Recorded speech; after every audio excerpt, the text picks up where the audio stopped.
बनता है। पिता मेराज फैजाबादी की तरह ताउम्र यही सोचता रह जाता है कि मुझे थकने नहीं देता जरूरत का ये पहाड़, मेरे बच्चे मुझे बूढ़ा होने नहीं देते। पर यह भ्रम धम से टूट जाता है जब इनकी अपनी औलाद इन्हें बूढ़ा। तो बात और थी, पर ये औलाद पिंड छुड़ाने के मकसद से अपने माता पिता को पहुंचा देते हैं ओल्ड एज होम और इन्हें कर देते हैं अकेला। उंगली थाम के तेरी तुझ में चलना सिखलाऊं, मेरा जब मैं बूढ़ा हो जाऊं। सीनियर किसी शब्द के आगे ये लगा दें तो उसकी प्रतिष्ठा बढ़ जाती है, लेकिन कुछ ऐसी भी चीजें हैं जिनके आगे जब ये लगता है तो उनके दिल को टीस लगती है, और वो हैं सीनियर सिटीजन। बदलते समाज में परिवार वाले परिवार में इनकी जरूरत नहीं समझते और घर से ये कर दिए जाते।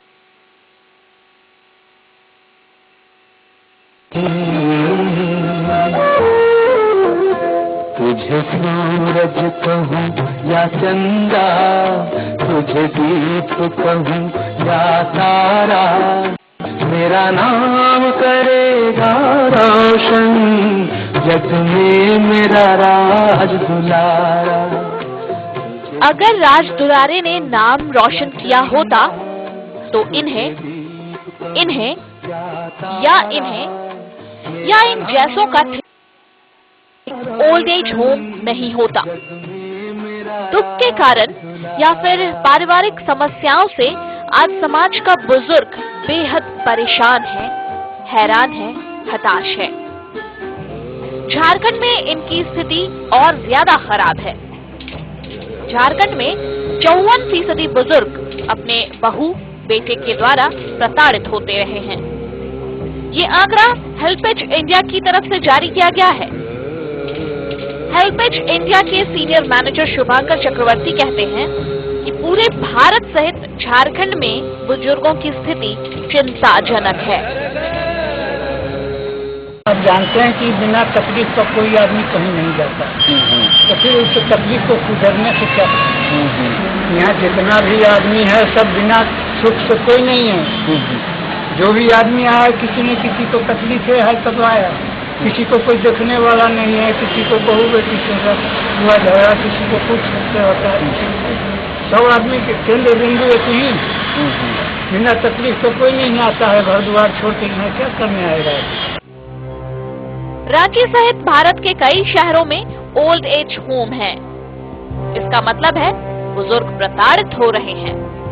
रांची के ओल्ड एज होम में रहने वाले राम बालक प्रसाद कहते हैं कि परेशानी है, इसलिए अपना घर छोड़कर यहाँ हैं।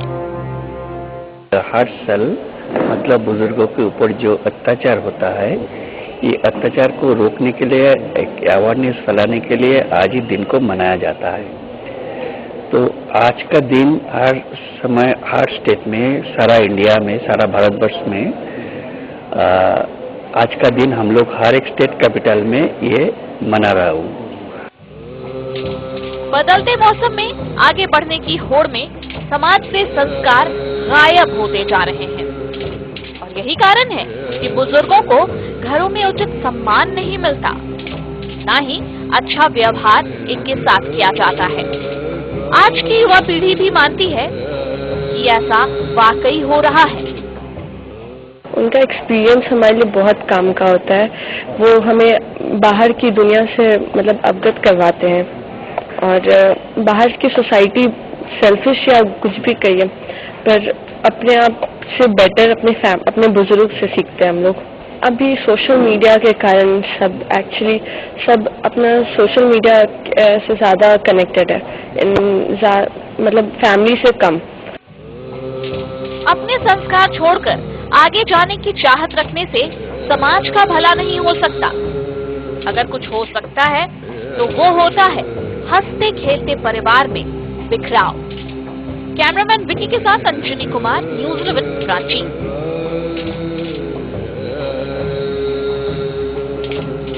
आज उंगली थाम के तेरी तुझ में चलना सिखलाऊं, कल हाथ पकड़ना मेरा जब मैं बूढ़ा हो जाऊं। तो अकेला हो चला है वो शख्स जिसने दुनिया शुरू की, जिसने दुनिया दी किसी को, जिसने दुनिया बनाई किसी के लिए। एक कमरे में 4 बच्चों को पालने वाला पिता, जब उसके बच्चे बड़े हो जाते हैं, उनके पास 4 घर होते हैं, लेकिन उस माता पिता को रखने के लिए उन घरों में जगह नहीं होती, इसीलिए वो रह जाते हैं पूरी तरीके से अकेले। और ऐसी स्थिति में इन्हें सहारा देता है ओल्ड एज होम, जैसे कि हेल्पेज इंडिया। खास पैनल मेरे साथ मौजूद है, हेल्पेज इंडिया के प्रतिनिधि भी हैं, आपको तारुफ कराऊं इनसे। हमारे साथ हैं शुभंकर चक्रवर्ती, यहाँ बहुत स्वागत है, सीनियर मैनेजर है आप हेल्पेज इंडिया से। और मेरे साथ अधिवक्ता भी हैं जो उन कानूनी पहलुओं को बताएंगे, समझाएंगे, जिसकी वजह से आप अपना हक ले सकते हैं। बहुत स्वागत है विद्युत चौरसिया साहब आपका। हमें दर्द नहीं बेचना, दर्द बेचना हमारा सरोकार नहीं है, हमारा सरोकार है उन्हें हक दिलाना जो इसके हकदार हैं। सबसे पहले हम उस अध्ययन की बात कर लेते हैं जो हेल्पेज इंडिया ने किया है। झारखंड में बुजुर्गों की स्थिति काफी दयनीय है। शुभंकर जी, कैसे? हाँ, ये बात सही है कि झारखंड में बुजुर्गों की स्थिति काफी खराब है, क्योंकि पिछले साल हम लोग 2013 में एक हम लोगों को स्टैटिस्टिक्स हुआ था, तो उनमें से हम लोग को मिला था 23% अत्याचार हो रहा है बुजुर्ग का ऊपर में। अच्छा। लेकिन ड्रास्टिकली ये दिखा गया है कि 1 साल के अंदर में ये बढ़ के 50% हो चुका है। तो ये आहिस्ता आहिस्ता बढ़ते जा रहा है, तो इसको रोकना हम लोग का काम है, इसलिए ज्यादा से ज्यादा हम लोग का अवेयरनेस फैलाना है। तो रोकना काम है, ये रुकेगा तभी जब वजह पता होगी कि इतनी रफ्तार से कैसे बढ़ रही है ये चीजें। वजह आपने ढूंढने की कोशिश की, कुछ समझ आई चीजें? हाँ, ढूंढने की कोशिश तो हम लोग का है कि ये वजह तीनों तरीके से होता है। एक तो है कि पहले तो इन लोग रिपोर्ट नहीं करते हैं। अच्छा। ज्यादा रिपोर्ट नहीं करते हैं, तो इसलिए इसको बढ़ावा मिलता है। तो इसीलिए इन लोगों को हमको जैसे हम लोग जो अत्याचार हो रहा है पहले इसको नजरअंदाज मत कीजिएगा।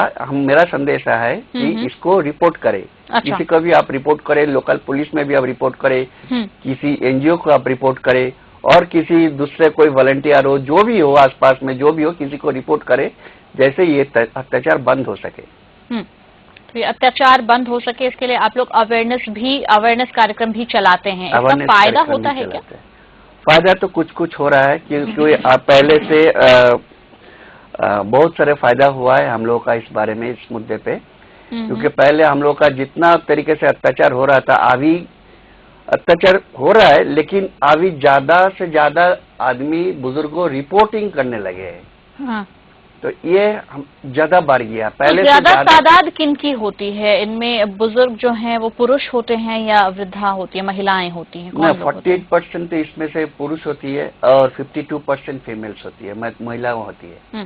तो दोनों साइड, दोनों ही होते हैं, दोनों सेक्टर भी, ये सेगमेंट यहाँ पे होते हैं, पुरुष भी होते हैं, महिलाओं भी होते हैं। तो इन्हें कौन छोड़ जाता है ज्यादातर? क्या इनके पुत्र और पुत्रवधू यानी बेटा बहू छोड़ जाते हैं ज्यादातर? ऐसे पुत्रवधू ज्यादा से ज्यादा इनको अब्यूज करते हैं। हम लोग का जितना जो स्टैटिस्टिक्स है यहाँ से पाया गया, क्या 61% पुत्रवधू ने अब्यूज करते हैं और 59% उनका जो बेटा है वो अब्यूज करते हैं। तो पुत्र वधू ज्यादा अब्यूज करती हैं, जैसे कि स्टडी में सामने आया है। सोचिए, एक शख्स जिसकी बदौलत कोई दुनिया में आता हो, वो जब अपनी दुनिया बसा लेता है तो उस दुनिया का जो उसका सहभागी होता है, जो दाम्पत्य के साथ आगे बढ़ने का सहभागी, वो उस पिता को, उस माता को वहां पहुंचा देता है जहां वो बन जाते हैं अकेला। जिंदगी का सफर कब अपने आखिरी पड़ाव पर पहुंच जाता है पता नहीं चलता। तिनका तिनका वक्त गुजर जाता है, समय पलक झपकते कट जाता है और देखते ही देखते बुढ़ापा आ ही जाता है। जीने का अंदाज बदल जाता है, लोगों का मिजाज बदल जाता है।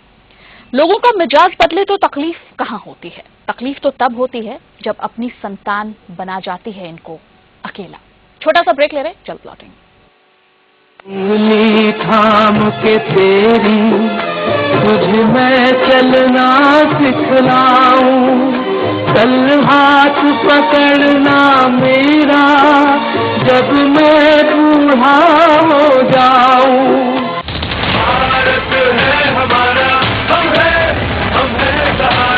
आत्मविश्वास की नई ताकत सहारा इंडिया लाइफ इंश्योरेंस के साथ।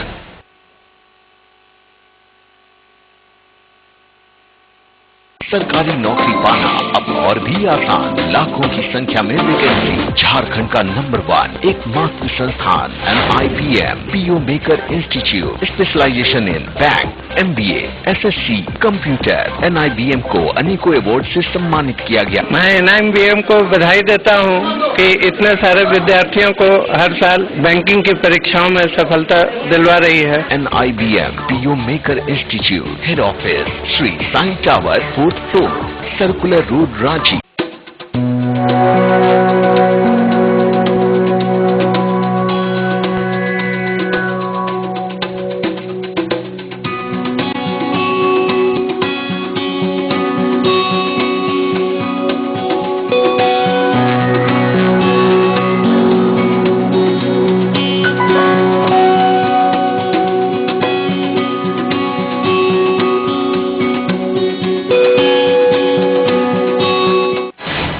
अमीर है झारखंड पर गरीब है झारखंडी। गरीबों के खून पसीने से कई बन गए अमीर। जो पकड़े गए वो चोर, बाकी का चलता यहां जोर। देखिए 11 स्पेशल में रात 8 बजे, कैसा विकास किसका विकास। आज उंगली थाम के तेरी तुझ में चलना सिखलाऊं, कल हाथ पकड़ना मेरा जब मैं बूढ़ा हो जाऊं। तो पिता यही चाहता है कि जब वो बूढ़ा हो जाए तो उसकी संतान उसे उसी तरीके से हाथ पकड़कर, उसी स्नेह, उसी प्यार के साथ रखे जैसे कि वो अपने बच्चे को दिया करते थे। पेट काटकर, शौक मारकर एक आशियाना बनाया था, लेकिन अब उन्हीं दीवारों के अंदर ये बेगाने से फिरते हैं। वजह क्या है हम समझने की कोशिश करेंगे। विद्युत चौरसिया हैं, अधिवक्ता हैं, जाने माने, बात करते हैं। विद्युत साहब, क्या वजह है? क्या संस्कारों की कमी सबसे बड़ी वजह है? नहीं, ऐसी कोई बात नहीं है, संस्कारों की कमी नहीं है। अच्छा। कुछ ऐसी बातें हैं जो कि बच्चों में शुरू से देखा जाता है। एक्चुअली मनुष्य जो है एक सामाजिक प्राणी होने के से पहले एक स्वार्थी पुरुष है। अच्छा। और इसी कारण से मनुष्य में स्वार्थ कूट कूट कर भरा हुआ है। जब बच्चे बड़े होने लगते हैं तो स्वार्थी हो जाते हैं, और यही बच्चों को जब माँ और पिताजी पर लालन पालन करते हैं तो निस्वार्थ भाव से करते हैं। वहां कोई स्वार्थ छिपा हुआ नहीं रहती। माँ जब बच्चे को 9 महीना पेट में रखती है तो उनमें कोई स्वार्थ नहीं रहता। उनका लालन पालन, पोषण, सामाजिक दायित्व सब वो निभाती है बिना किसी स्वार्थ के। लेकिन जब वही बच्चे बड़े हो जाते हैं, जब शादी ब्याह हो जाती है, जब उनके बाल बच्चे होने लगते हैं, जब वो अपना एक अलग परिवार शुरू कर लेते हैं, जब उनके बाल बच्चे हो जाते हैं तो इनकी जरूरत महसूस जब इनकी जरूरत एक तरफ महसूस नहीं होती है, बाकी लोगों की जरूरत उनको महसूस होने लगती है।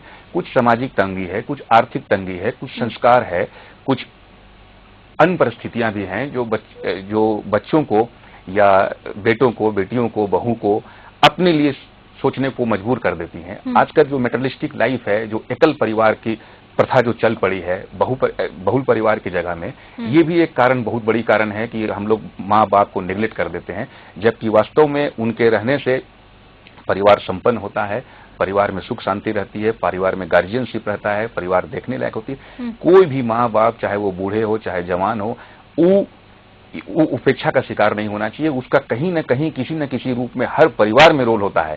आप देखिए, कानून क्या कहता है इस बारे में मैं आपसे जरूर जानूंगी, लेकिन इससे पहले शुभांकर जी से ये पूछ लेते। शुभांकर जी, जब हेल्पेज इंडिया में पहुंचते हैं ऐसे बुजुर्ग, तो कितनी दफे ऐसा होता है जब बेटियां पहुंचाने आती हैं अपने माता या पिता को? जैसे बहुओं के बारे में आपने बताया कि तकरीबन 52% ऐसा होता है।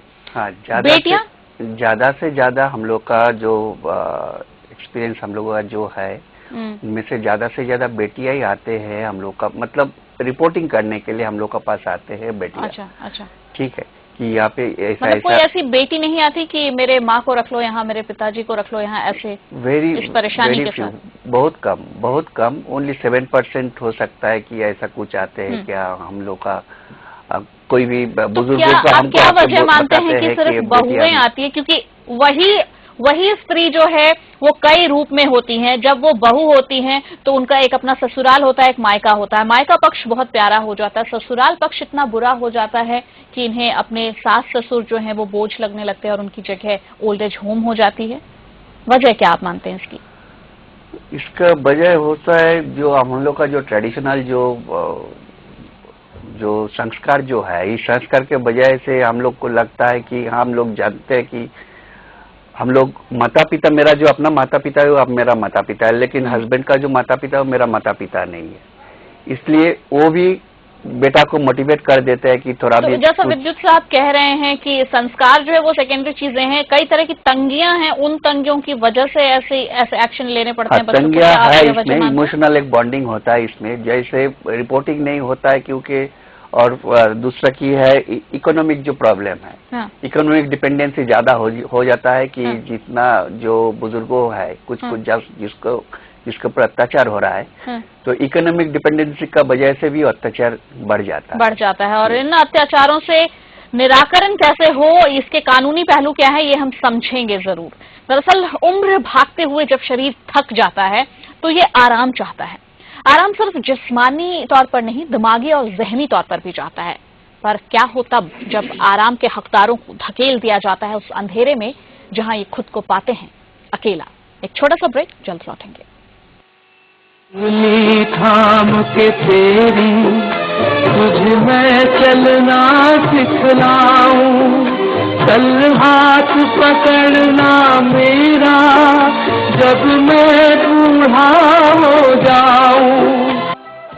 देश बंधु इंडस्ट्रियल ट्रेनिंग सेंटर, भारत सरकार NCVT द्वारा स्थायी मान्यता प्राप्त ITI, कुशल ट्रेनिंग के साथ साथ सभी सुविधाओं से युक्त देश बंधु ITI। नामांकन के लिए संपर्क करें देश बंधु औद्योगिक प्रशिक्षण केंद्र, कमरे, रांची। सपने में ये बेस्ट एम्प्लॉय का अवार्ड जीत रहे हैं और हमारे सुपर हीरो ये तो दुनिया को बचाने ही वाले हैं। अरे रे, रह गए ना इनके सपने अधूरे। विक्स वेपोरअप ये दे 8 घंटों की राहत और चैन भरी नींद, ताकि आप हर सपना पूरा कर पाए।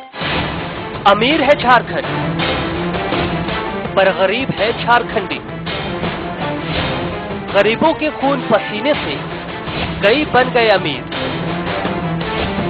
जो पकड़े गए वो चोर, बाकी का चलता यहाँ जोर। देखिए 11 स्पेशल में रात 8 बजे, कैसा विकास किसका विकास।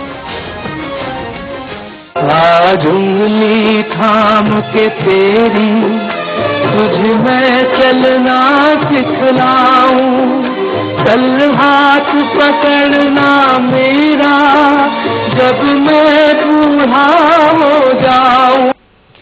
हज़र ब्रेक के बाद आप वक्त से पहले बूढ़े ना दिखें, इसके लिए आपको डॉक्टर कई तरीके की सलाह देते हैं। बुढ़ापे में खुद को तंदुरुस्त कैसे रखें, इसके लिए भी डॉक्टर्स आपको कई तरह की सलाह देते हैं। पर बुढ़ापे में अपने बच्चों का प्यार कैसे मिले, ये कोई नहीं बताता। अगर बताता तो शायद इन्हें रहना नहीं पड़ता यूं अकेला। इन अकेलों की बिरादरी के लिए मेरे देश का क्या कानून कहता है, ये भी हम समझने की कोशिश करेंगे। अधिवक्ता विद्युत चौरसिया से। विद्युत साहब, देश का कानून इन अकेलों की बिरादरी के लिए क्या कुछ कहता है? देखिए, सबसे मेन प्रोविजन इसमें कानून में व्यवस्था की गई है प्रत्येक लोगों के लिए, चाहे वो पत्नी हो, बच्चे हो, बूढ़े हो, माँ बाप हो, सभी के लिए एक मेंटेनेंस का प्रावधान भारतीय दंड प्रक्रिया संहिता में किया गया है। अच्छा। इसमें जो भी व्यक्ति अगर अपने आप को मेंटेन करने में अक्षम है, उसके पास सफिशिएंट मीन्स नहीं है, साधन नहीं है, इनकम नहीं है, तो वो व्यक्ति दूसरे से माने पारिवारिक से, जैसे पति पत्नी पति से, माँ बाप बच्चे से, बच्चे पिताजी से मेंटेनेंस ले सकते हैं। इसके लिए प्रत्येक जिला में एक न्यायालय की व्यवस्था की गई है, जिसको कुटुंब न्यायालय हम लोग बोलते हैं। वहां पर वाद दाखिल किया जा सकता है मेंटेनेंस के लिए। लेकिन आपको ये प्रूव करना पड़ेगा कि हम अपने आप में इतना मेरे पास साधन नहीं है कि मैं अपने आप को मेंटेन कर सकूं, मैं अपने मूलभूत आवश्यकताओं की पूर्ति कर सकूं। लेकिन दिक्कत यह है कि आमतौर पर जिन बुजुर्गों को यहाँ पहुंचाया जाता है वो इतने डरे सहमे होते हैं, या उन्हें समाज का भी कुछ इस तरीके की सोच इनमें आ जाती है कि वो अपने परिवार को और बदनाम करना नहीं चाहते। कारण क्या हमने कोशिश की ऐसे बुजुर्गों को जिनको हमने विजुअल में दिखाया, उन्हें यहाँ बुलाने के लिए हमने आमंत्रित भी किया, लेकिन वो इस कदर डरे सहमे से हैं कि वो स्टूडियो आने से इनकार करते हैं। उन्हें लगता है कि अभी जो उनकी स्थिति है उससे भी दयनीय स्थिति में वो चले जाएंगे। तो ये खौफ से आप अंदाजा लगाइए कि किस तरह की जिंदगी वो जी रहे हैं। आपका कहना एकदम सही है। हालांकि थोड़ा सा कानून तभी किसी को मदद करता है जब कानून के पास आप पहुंचिएगा, कानून से अपना अधिकार मांगिएगा। अगर आप घर बैठे रहिएगा तो कोई कोर्ट आपको जाके मदद नहीं करेगी। बिल्कुल। ये अब आपको थोड़ा अपने आप को मजबूत करना पड़ेगा, क्योंकि जब बच्चे आपको नेग्लेक्ट कर दिए, आपको घर से निकाल करके ओल्ड एज होम गए, तो आपके पास अब खोने के लिए कुछ नहीं बचा। आप सब कुछ खो चुके हो, अब पाने के लिए सब कुछ है आपके पास। तो आप न्यायालय की शरण में जाइए। यहाँ पर एक चीज क्या होता है कि ये बुजुर्ग लोग जो हैं न्यायालय की शरण में जा नहीं पाते। इसके ढेर सारे कारण हैं। एक सामाजिक बंदिश है, दूसरा लोक लाज है, मान मर्यादा है, जानकारी का अभाव भी है। हाँ, जानकारी का अभाव है, वो भी हम बता रहे हैं। जानकारी का अभाव एक है। दूसरा, उसके पास साधन नहीं है, वो जानते नहीं है। अच्छा, किसी भी कोर्ट में आप जाइए तो किसी वकील को आप हायर करना पड़ेगा, आपको एक पिटीशन दाखिल करना पड़ेगा, उसके लिए आपको फीस देना पड़ेगा। तो जो आदमी अपने आप को मेंटेन करने के लिए सक्षम नहीं है, वो वकील साहब को क्या मेंटेन करेगा, कोर्ट कचहरी को क्या मेंटेन करेगा। बिना वकील का आप पिटीशन दाखिल नहीं कर सकते हैं। इस कारण से कुछ ऐसे संस्थाएं भी बनाई गई हैं जो ओल्ड एज होम वालों को, चाहे पत्नी पीड़ित को, चाहे किसी और को भी मदद करते हैं, कानूनन रूप से भी, मौद्रिक रूप से भी। और अभी सबसे बड़ी बात है कि पूरे भारत देश में एक प्रचलन चला हुआ है, एक प्रक्रिया चली हुई है न्यायालय में कि जितने भी विवाद है उसको कम से कम समय में और शॉर्टेस्ट पॉसिबिलिटी में उसको सॉर्ट आउट किया जाए। इसके लिए मेडिसिन सेंटर बना हुआ है, समझौता केंद्र बना हुआ है। इसमें जाकर के जज साहब रहते हैं, दोनों पक्ष रहते हैं, आपसी बात विवाद सच से मामला परमानेंट सोल्यूशन किया जाता है। नहीं तो लड़ाई का कोई अंत नहीं है। इस कोर्ट में, आगे कोर्ट में, आगे कोर्ट में जाते जाते काफी समय बीत जाता है। इस परिस्थिति में दूसरे माँ बाप बच्चों को तंग नहीं करे, इतना तो पक्का है कि कोई भी माँ बाप, चाहे वो बूढ़े हो, चाहे किसी भी अगर अपने बच्चों को तंग करने जैसे नियत होती तो ये कभी आना गवारा ही नहीं करते ऐसी जगह। उनकी नियत कभी नहीं रही है कि बच्चों को हम तंग करें, हरास करें या परेशान करें। इस कारण से भी वो जिस परिस्थिति में चाहते हैं अपने आप को समझौता करके उसी परिस्थिति में ढाल करके, चाहे ओल्ड एज होम हो, चाहे घर में, अपने बच्चों की घर में नेग्लेक्ट हो, खुद को अकेला कर लेते हैं। लेकिन आप देखिएगा कि किसी भी घर में, चाहे वो माँ हो, बाप हो, बूढ़ा हो, बूढ़ी हो, कोई भी हो, लेकिन उसका इंपॉर्टेंस जरूर है। आप देखिएगा 99.9% केसेस में, चाहे 80% केसेस में बच्चे जो हैं, वो बच्चों को, अपने नाती पोता को स्कूल का बस ड्रॉप करना, स्कूल के बस से लाना, दूध लाना, सब्जी लाना, घर द्वार देखना, ताला लॉक करना, ऊपर सुबह में खोलना ताला, पानी चलाना, मोटर चलाना, ये काम करते हैं। तो ऐसी बात नहीं है कि उसकी घर में कोई आवश्यकता नहीं है, उसकी घर में कोई काम नहीं है, उसके लिए कोई। और सबसे बड़ी बात, उनके अनुभवों से आप सीख सकते हैं। अनुभव से सीख सकते हैं। गार्जियनशिप बहुत बड़ी बात होती है। जब हम, एक हमारी परिस्थिति ये भी है और एक मानसिकता ये भी है कि जब कोई चीज हमारे पास रहता है तो उसको हम लोग इंपॉर्टेंस नहीं देते हैं। जब दूर चला जाता है तब उसको महसूस करते हैं। जब माते पिते अपने पास रहेंगे तब आपको समझ में नहीं आएगा उसका इंपॉर्टेंस। लग जाएगी, उसकी मृत्यु हो जाती है, चाहे उसको हम लोग हटा देते हैं, तब समझ में आता है कि आज हमारे सर से हमारा गार्जियनशिप का छत साया उठ गया है। साया उठ गया। आज वो रहते तो आज ये रहता, तो आज वो रहता। और उसके बाद एक बड़ा सा पोस्टर टांग के माला हम लोग चिपका देते हैं और उसके बाद उसके ये में हर वर्षी में भोज कर देंगे, खर्च कर देंगे, लेकिन जब वो जीवित रहते हैं तब उसका हम लोग देखभाल नहीं करते ठीक से। ये बड़ा शर्मनाक बात है और ये बड़ी विकृत मानसिकता है। चलिए, विकृत मानसिकता है, बिल्कुल। शुभंकर जी, मैं आपसे ये समझना चाहूंगी, क्या आपके इस एनजीओ में किसी तरीके का कोई ऐसा सेशन होता है जहां पर लीगली सजेशंस दिए जाते हैं? बिल्कुल होता है। हमारे हेल्पेज इंडिया में हम लोग एक हेल्पलाइन, एक काउंसलर होता है। ज्यादा से ज्यादा ऑफिस में, स्टेट ऑफिस में हम लोग का हेल्पलाइन काउंसलर रहता है। किसी की तरह की कोई मदद उन लोग का पास अगर आके हम लोग का पास बताए कि हम लोग का ऐसा मदद चाहिए, हम लोग मदद करता हूँ। चाहे कोई लीगल, तो कितने मामले सुलझे हैं आपके हेल्पेज इंडिया से? जैसे लोग पहुंचते हैं यहाँ पर, आते हैं बुजुर्ग, कई ऐसे मामले भी होंगे जरूर जब इन बुजुर्गों को उनके बच्चे ले जाते होंगे मामला निपटारे के बाद, ऐसा होता है क्या? नहीं, ऐसा बहुत सारे मामला हम लोग करे हैं। इसका हम लोग सब, मतलब बुजुर्गों को हम लोग सपोर्ट करे हैं, बुजुर्गों को हम लोग सलाह दिए है कि मामला करने के लिए। कुछ मामला अभी भी चल रहा है, लेकिन टोटल मामला अभी इतना सारा देश में हम अभी बता नहीं पाएंगे एग्जैक्ट कितना मामला चल रहा है। लेकिन हम लोग इसको सपोर्ट कर रहे हैं, मामला को आगे बढ़ाने के लिए जो करना है, जो हम लोग का ऑफिस में आते हैं, हम लोग सलाह देते हैं। हम लोग का जो लीगल एडवाइजर है वो भी सलाह देते हैं, सब कुछ करते हैं। लेकिन कुछ मामला सुधरते हैं, कुछ मामला भी हम लोग रिजल्ट भी मिले हैं। हम लोग मेंटेनेंस, कभी कुछ मामला में मेंटेनेंस उन लोगों ने देना शुरू कर दिया। कुछ मामला में ऐसा भी हुआ कि उन लोगों को घर में वापस बुला लिया गया। अच्छा, तो यह परिस्थितियां है। चलिए ये अच्छी बात है कि अगर पहल हो और इस पहल का नतीजा सकारात्मक हो तो इससे बेहतर और क्या हो सकता है। आप दोनों स्टूडियो, आप दोनों का बहुत शुक्रिया मैं कहूंगी। और इनके लिए सिर्फ इतना ही कहना होगा कि बुढ़ापा जीवन की सुनहरी सांझ है, बुढ़ापा अनुभवों का खजाना है। पृथ्वी पर बुढ़ापा सबसे बड़ा शिक्षालय है, आप यकीन मानिए। दुर्भाग्य है कि नकारात्मक नजरिए ने बुढ़ापे को अभिशाप बना दिया है। बुढ़ापे को मौत का प्रतीक्षालय बिल्कुल ना समझे, क्योंकि जो इनका आज है मत भूलिए वो आपका कल होगा। इसीलिए इन्हें मत कीजिए अकेला। खबरों के लिए बने रहिए न्यूज़ 11 पर। थाम के तेरी तुझ में चलना सिखलाऊं, कल हाथ पकड़ना मेरा जब मैं बूढ़ा हो जाऊं।